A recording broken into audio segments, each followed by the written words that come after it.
ఓటును ఉపయోగించుకొని బాబాసాహెబ్ అంబేద్కర్ ఏ రోజైతే భారత రాజ్యాంగంలో ఓటు హక్కును ప్రసాదించాడో ఆ రోజే చెప్పాడు.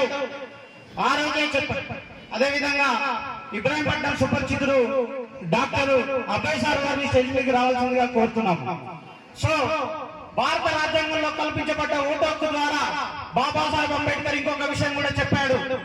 పేద వర్గాలలో పుట్టినటువంటి ఎస్సీ, ఎస్టీ, బీసీ, మైనారిటీ బిడ్డలారా, మీ ఇంటి గోడల పైన రాసి పెట్టుకోండి, మీరు రాజులు కాబోతున్నారు అనే అంశం కూడా చెప్పిండు.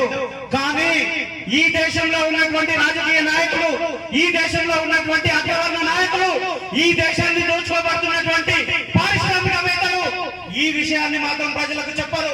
మీ గోడల పైన రాసుకోండి, మీరు రాజులు కాబోతున్నారు ఈ దేశానికి అనేటువంటి కుట్రను మాత్రం బయటికి తీసుకురారు.